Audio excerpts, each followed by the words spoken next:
information and let us know how you feel about the issues. So I'm going to just kind of skate through some information. I'll try to move fairly quickly through the slides, figuring that most of our conversation will be about questions that you have and my attempts to answer them as fully as possible. So in trying to figure out how to come up with fair and equitable rates, I did some research and found that there is a methodology and an organization, the American Water and Wastewater Association, that sort of says there's a right way to do this. And in reading through it, one of the points that they make kind of over that I thought was worth sharing with our council and sharing with you is that the most legitimate way to figure out what to charge people is to figure out what it actually costs.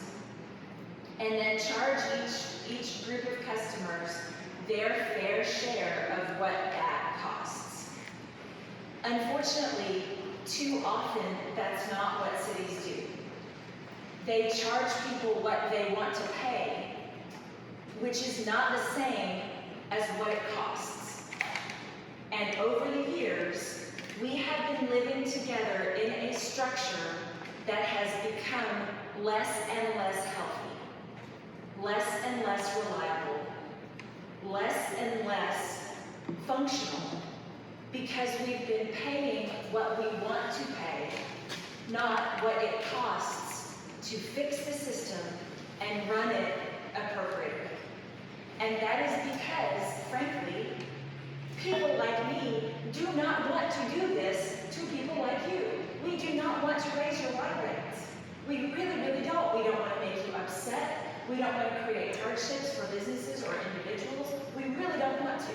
What we would rather do is go into an office, close a door, push a pencil around, and try to come up with some other way to make things better. And after a few decades of that, what you get is what we have, which is in many cases water lines that are literally 100 years old, that crack and break, a system that when we have a break over here, we're not able to isolate that area, so we have to take down the entire downtown tower. You know, don't really, but mentally raise your hand if you live west of Cho.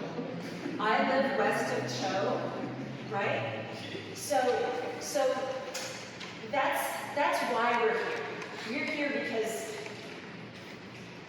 trying to do it in a way that isn't going to make anybody uncomfortable or angry has not resulted in a functional system. And the American Water and Wastewater Association has something to say about that, and it is this. Departure from rates based on cost of service is a decision made for political, legal, or other reasons. And that's what we've done. We've gotten away from what it costs to run a good system for political reasons. And unconsciously, we have misled people about what the real costs are. And we've created a system that is unsustainable. Some of you are actually reading the slides, so I'm going to pause for just a second. I'm also happy to just share the presentation with folks.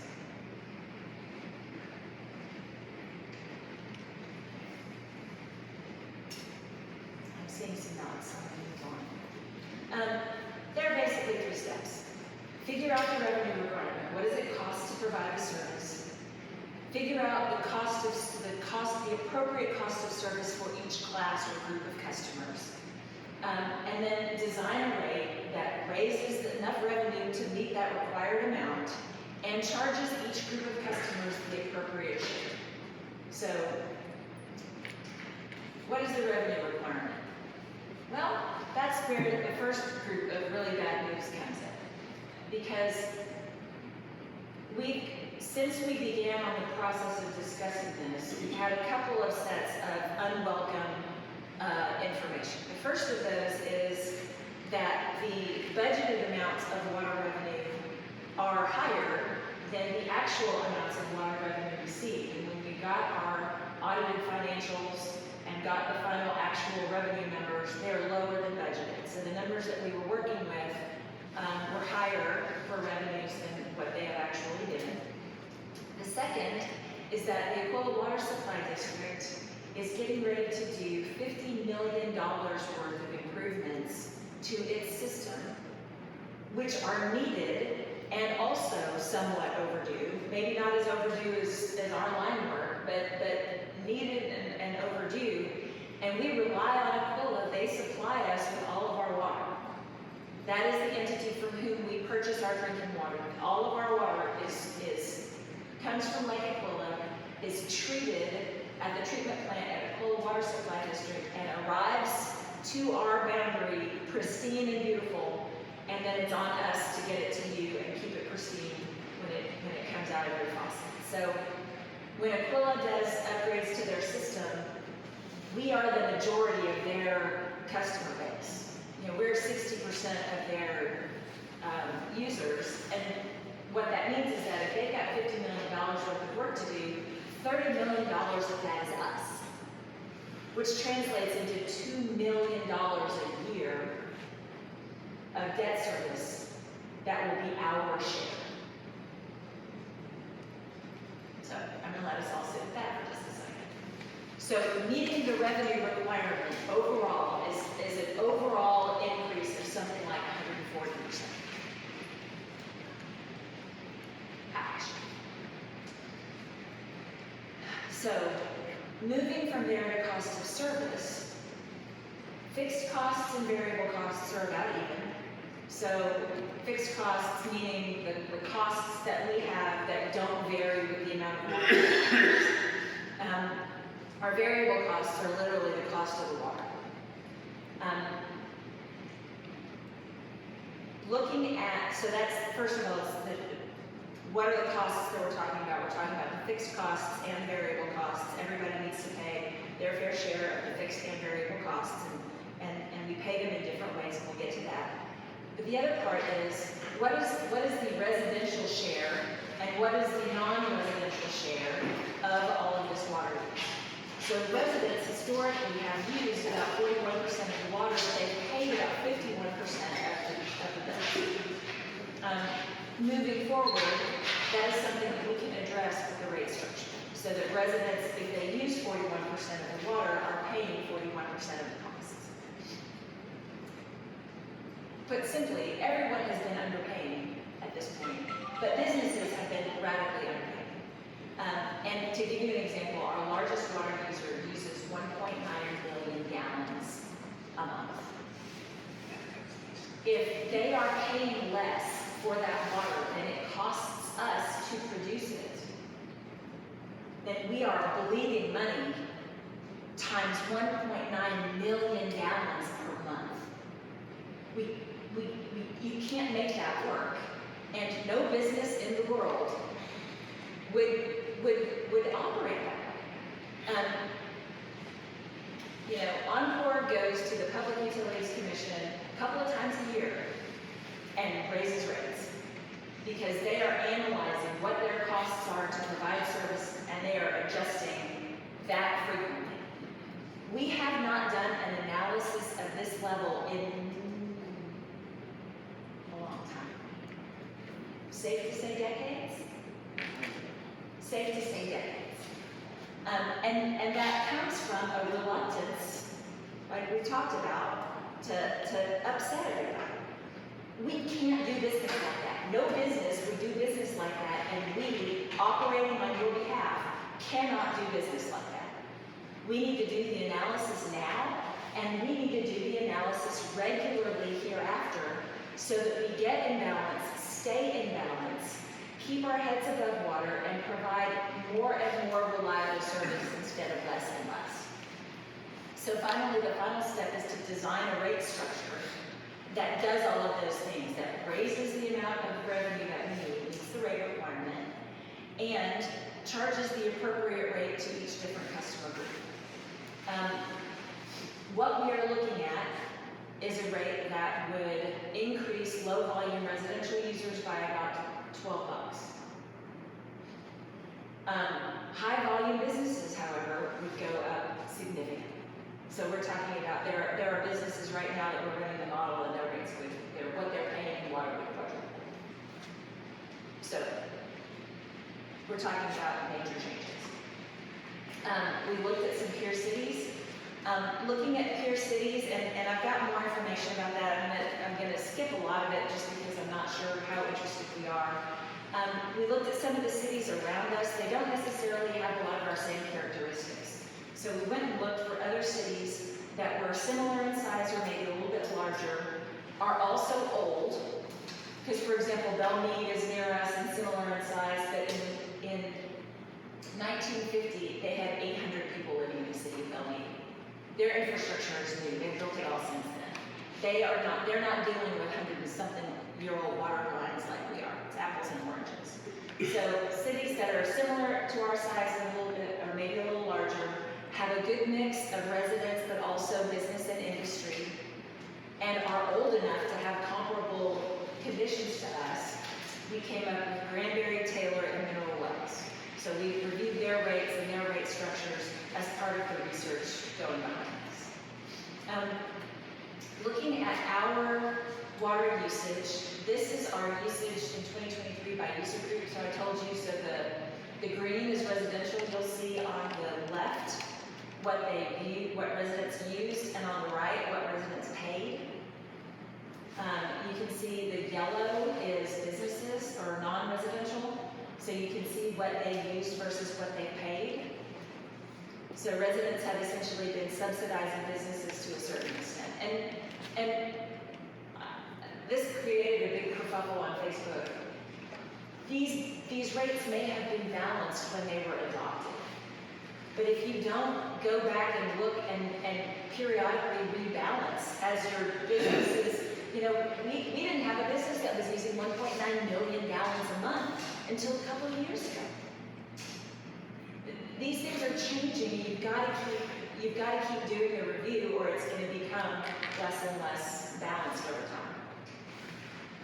So, as we look at this for Hillsborough, what does it cost to provide the service? How do we share that cost?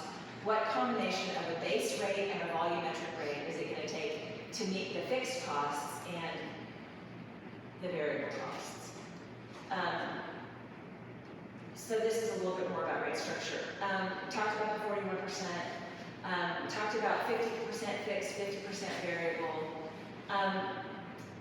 Things that make serving you more expensive are if you use water in peaks and valleys. Because we've got to have the capacity to serve you at your peak, but we are only charging you at the median amount. So we have to have the extra line size and pressure to meet those peak demands. So not all users that use the same amount of water in a year are equally costly to serve. So there are some kinds of service that are more expensive. Larger water meters, regardless of how much water you're using, we've got to be able to meet the demand of the size of that meter. Irrigation, because of that peak valley thing, sprinkler systems, and fire hydrants. So it's a small percentage of overall usage, but if you think about a fire hydrant meter, that's a new customer setup every single time. So all of the work that it takes to set up service and create a single account and a single set of billing and a single set of usage, it's very inefficient compared to other types of accounts. So overall revenue requirement, this is what we currently have. We've been over all of this already. Here is how it shakes out in terms of the total revenue requirement per user group. So we've got an overall residential requirement of 3.1 million, an overall non-residential, and this is a weirdness. So our current rate structure separated residents, separated commercial, government, churches, and hotels all separately. And churches paid more than other non-residential. I cannot figure that out. It is some kind of relic from some previous, I'm sure it made sense at the time, but today it does not seem to make sense. So we grouped non-residential together.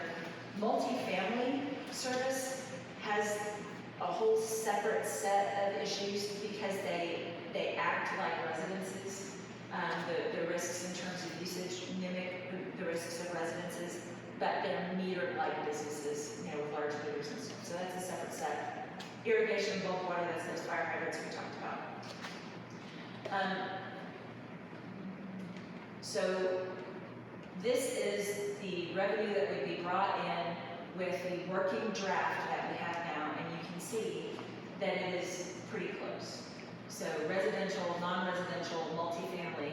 I was asked earlier this afternoon, how are we going to true up those cost shares so that residential is paying that amount? It's like this, by portioning out the revenue requirement per customer class and assigning rates that deliver that revenue requirement. So what that will look like on your bill is a monthly fixed cost, let me back up. If you average that out across the payers, you would get an average fixed residential cost of $48, an average fixed non-residential cost of $284, and because there's a huge variation in businesses.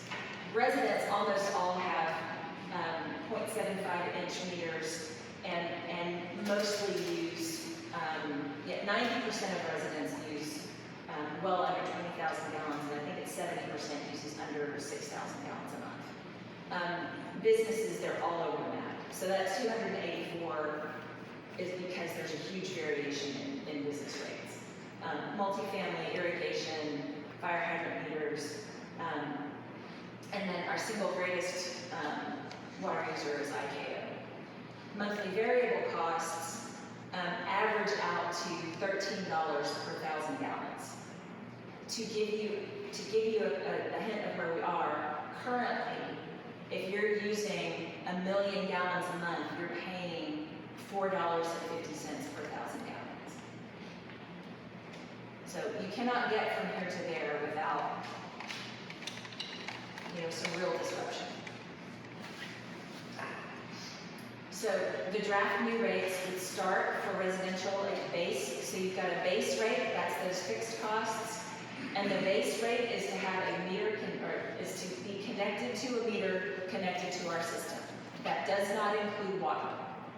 That is a cost to be connected to a functional water system, and similar to if you have natural gas at your house, you will pay a fee to be connected to natural gas whether you use any or not. Then there will be a volumetric charge that charges you for the amount of water that you use. The reason that's significant is because currently our rates include 2,000 gallons. So if you only use 1,000 gallons, which is the largest group of customers that we have, you are paying for 2,000 gallons and using half that much water. So there are some inequities built into our current rate structure that we are fixing. I know we're not going to get a lot of credit for that because rates are going up, but they're going up much less for people at that end of the spectrum because there was already some, they were paying more than other people before. So if the volumetric charges say you use 1,000 gallons, you're a resident, you're going to have a $45 base bill and $10 per that 1,000 gallons. So your bill would go from $42.58 to $55 for that 1,000 gallons. Non-residential, the base rate goes from $70 if you've got a 3/4 inch or 3/4 inch meter, all the way up to in the thousands and thousands of dollars depending on meter size. Volumetric charge for non-residential starts at $13 and goes up to $16.50, and we're looking at $16.50 per 1,000 for irrigation and the bulk water meters, the fire hydrant meters. So how many people are going to be affected at what level? The greatest single share of our residential users are in that 1,000 gallons or less category. And surprisingly, something like half of our businesses are in that 1,000 gallons or less category.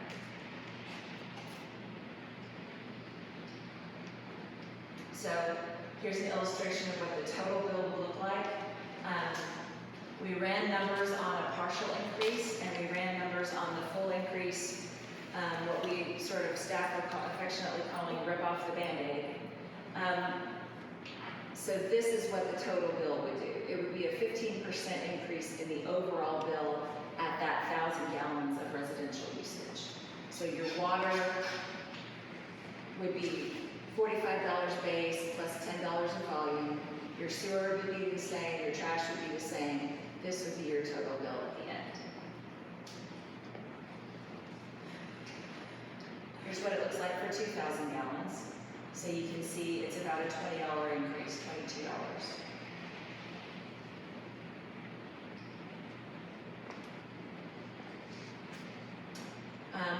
Here's a comparison to peer cities. So at 2,000 gallons, if we do this rate increase, the larger number is this one right here. It takes us above everybody but Mineral Wells. You can see it's surprisingly close to Hubbard and West.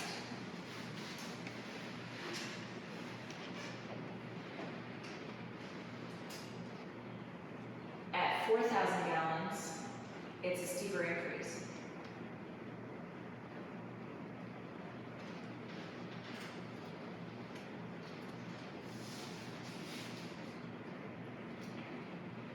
So about $20 higher at 2,000, about $40 higher at 4,000.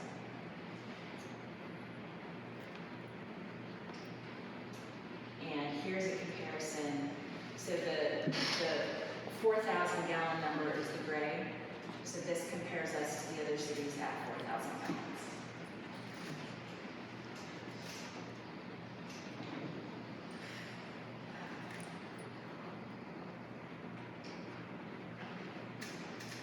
This is what it looks like if you're a commercial user at 1,000 gallons. And I don't have a lot of, I have a couple of representative slides for commercial, but again, there's a huge variation depending on the meter size and the amount of water used.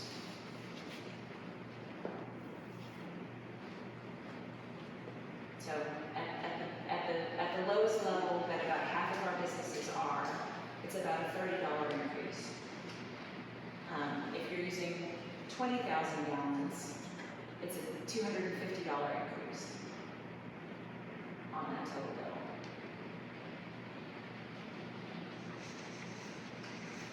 And then if you're using 300,000 gallons a month, and some of our industrial folks are using 300,000 gallons a month, it is a 432% increase.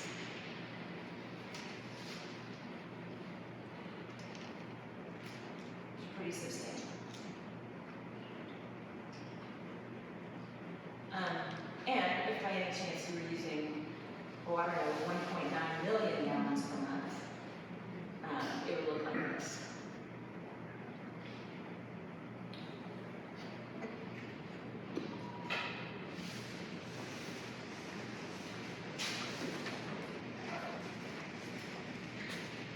So nobody is happy about this. I am not happy about this. Our economic development folks are not happy about this. Staff is not happy about this. Council is not happy about this. No one is happy about this.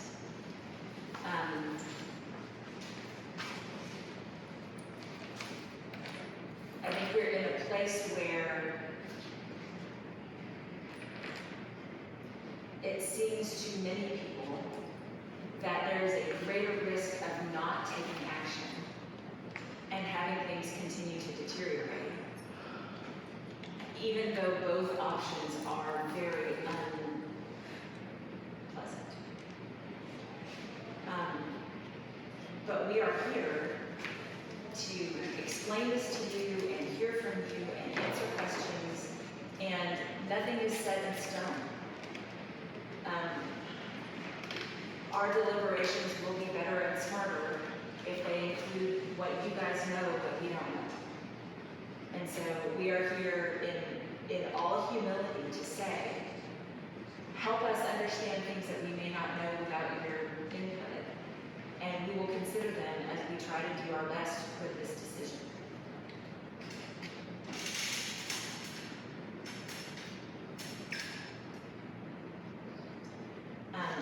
Here's what next steps look like. I am here, staff is here, there are council members here. Ask lots of questions. Get, you know, be sure that you know as much about this as you want to, and that we know as much about your needs and concerns as we can. It looks as though council will be considering this at first reading on Tuesday night, May 21st, and there will be a second reading on June 4th. Nothing goes into effect until the ordinance has been read twice at 2 regular council meetings and a caption published in the newspaper. So there is time, and we will be communicating with folks, you know, sending something out with some of these example amounts so that people can begin now to compare this with their own residential water use or business water use and begin to you know how they would be affected and be able to weigh in and ask questions. We're happy to meet with you. We're happy to do whatever